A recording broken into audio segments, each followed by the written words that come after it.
What's going on, guys? It's Andy here. Today I'm going to be showing you guys exactly how you can increase performance on your Retroid Pocket 2 by using just a couple of very simple little tweaks to the system settings. So without further ado, I'm going to go ahead and flip it on here. We'll just wake it up.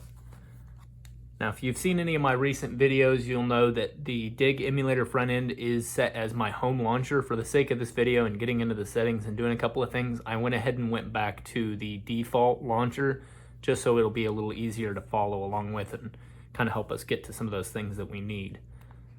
So really the goal of this whole video is just to kind of help increase the performance of the device, because as I've stated, even just simple tasks, it just kind of struggles to get through, even things as simple as opening the settings, which is actually where we're going to want to start.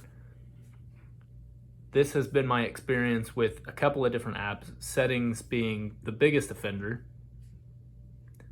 And it's finally loaded up. I don't know if that's just my system, but that's just kind of the thing that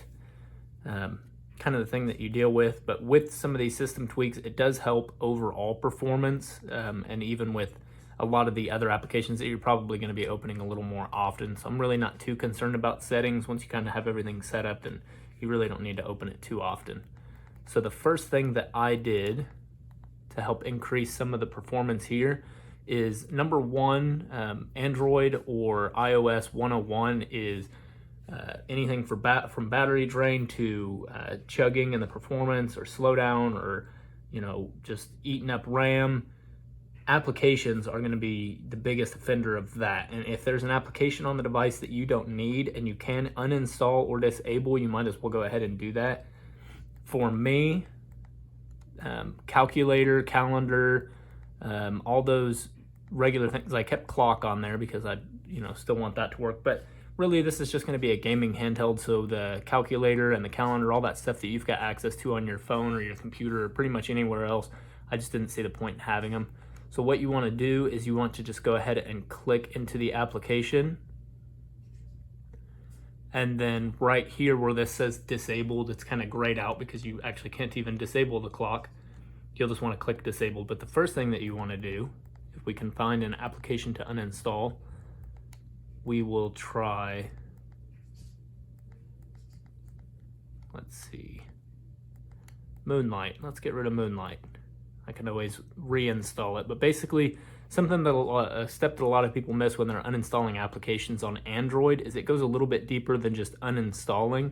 There's actually a cache file structure for every application that if you just uninstall, it'll just be left on there. And while it doesn't take up a lot of room, typically it does just kind of clutter the storage space. So we'll just go ahead and click storage here, and then you're going to want to scroll down. I'm just going to use this cursor, and you're just going to want to click clear data. And Moonlight is an application I haven't even opened, so it doesn't have any data. But if you click clear data, you'll see that these bottom two numbers will drop down to 0, and that's really what you want to see. So after you've done that, just go back a screen and then click uninstall or delete, or disable, I'm sorry, uninstall or disable. So now we've uninstalled Moonlight, and really what you're looking for is you just want to go through, obviously there's some system operations that you don't want to get rid of, and those are pretty obvious. Things like the settings, of course, things like the launcher, the Google, anything Google you want to pretty much leave on there. Gallery you may want, if you're saving photos or screenshots from games, you may want gallery. But for the most part, a lot of the things that come on the device, I disabled or uninstalled. There were even some third-party applications that were pre-installed on the device that I had also uninstalled. For instance, when you get the device, you have two versions of RetroArch. The main one being just kind of the vanilla RetroArch that you see everywhere. The other one, I guess, was optimized for GBA performance, but I've had, since doing a little bit more tweaking, I've had pretty good performance with the regular RetroArch and playing GBA games. So I just went ahead and uninstalled that other one, and it's pretty easy to tell them apart because the other RetroArch that I'm talking about has an actual icon that looks like a GBA. So that's the first thing. So now we can go ahead and back out, and I've also disabled videos. I have no use for the videos application. So the next thing you're going to want to do is you're going to want to scroll down when you first open up settings, when you get the device, you're not going to have developer options, and that is what we need access to. So to get access to the developer options, you're just going to want to click on About Phone and then scroll down. I believe it's either build number or kernel version. Okay, not kernel version. Build number. So if you just click on build number, it's like 5 or 6 times and you'll see it counting down. You just keep clicking on build number until it says you've now gained access to developer tools or something like that, something along those lines. That's what you're going for. So after you've done that, just go back a screen, and then you're going to want to go into developer options. If this isn't on by default, go ahead and flip that on, and then you're going to want to scroll down quite a ways. It's really kind of buried down here. And what we're looking for is animations.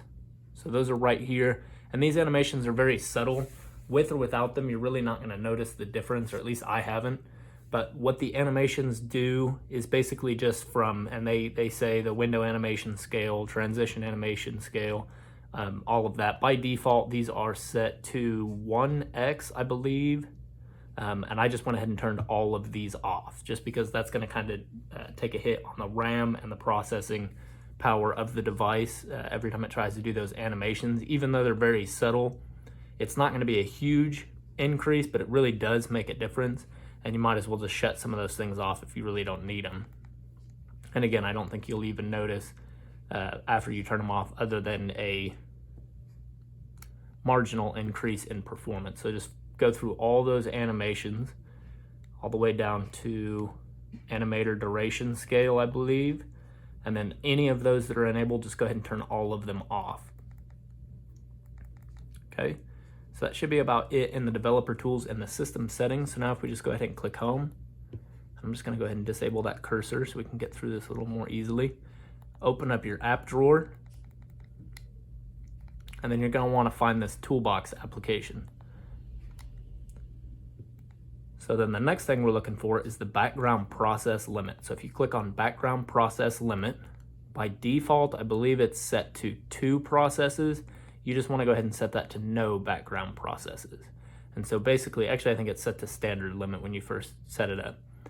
But you want to set that to no background processes. That basically just means that on your phone, if you're running an application and you switch to another application, that application that you were in before is still going to be running and still using system memory and other valuable resources that in this case we'd want to be entirely dedicated to the game or the app we're trying to run. So if you set this to no background processes, it's basically going to clear that cache as soon as you leave the app, so that whatever app you've got in the foreground or on your screen is going to be have access to all of those resources that we need to make sure we're getting the best gameplay performance, and that's really what we want on this type of device.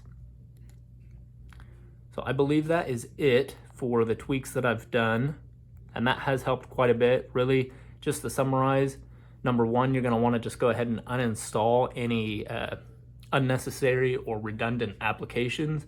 That's just going to help with 1, the battery, and 2, just overall performance, because those applications aren't going to be, consuming any of that performance bandwidth, as it were.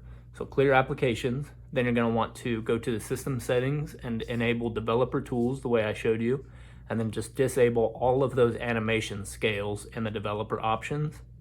And then from there, just go to the toolbox and set the background processes to 1 or 0, whatever it was, just so only one application is using those resources. So anyways, guys, hopefully that helped. If you liked this video, please like down below, leave a comment. I'd be happy to communicate with all of you or answer any questions that you've got. Subscribe if you'd like to support what I'm doing here, and click that bell if you want to get notifications next time I upload a video. Anyways, guys, I appreciate you watching, and I really hope you have a good day. Thank you.